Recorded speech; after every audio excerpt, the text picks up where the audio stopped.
Hindi ka magpangasubo. Hindi ako malipayon nga nagatulog sa imo nga nagasubong kasina.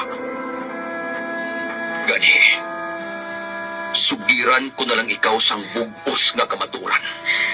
Gani, sugiri ako, Samson.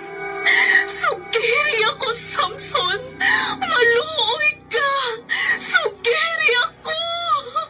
Magpamati ka, Delilah.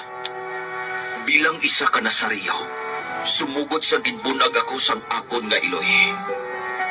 Wala pagit na tabo nga ginupta ng akon nga buhok. Kag kung himuon ko ina, matulaan ako sang kusog ka. Magaluya ko. Kaangay sang nagakaupos na kantila. Oh, ina, nagit pa lang matuod. O basi, kinabutigan mo naman ako. Delilah, nagasugit na ako sa matuod. Karon ko na mapamatud-an nga malahalon ako sa imo. Kari ka, Samson. Iulon ang imo ulos sa akon mga paa. Kay patulugon ko ikaw.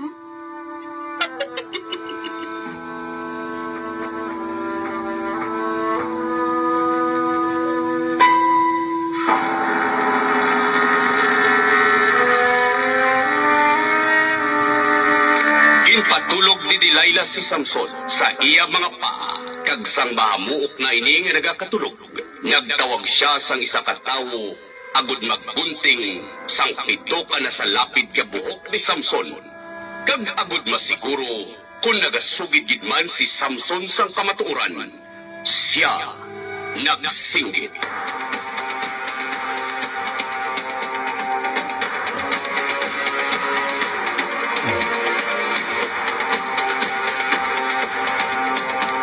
Samson!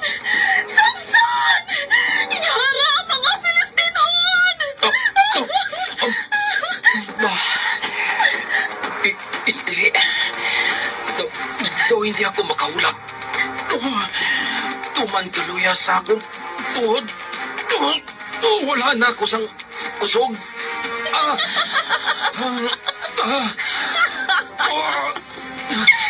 Makaluluoy ka man, Samson.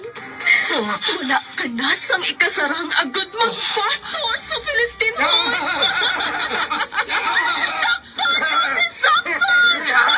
Karon, nangimbiya ka na namon, Samson! Nangimbiya ka na namon! Dahil sa nangyari sa imo, mga kaliwat kay sa inon!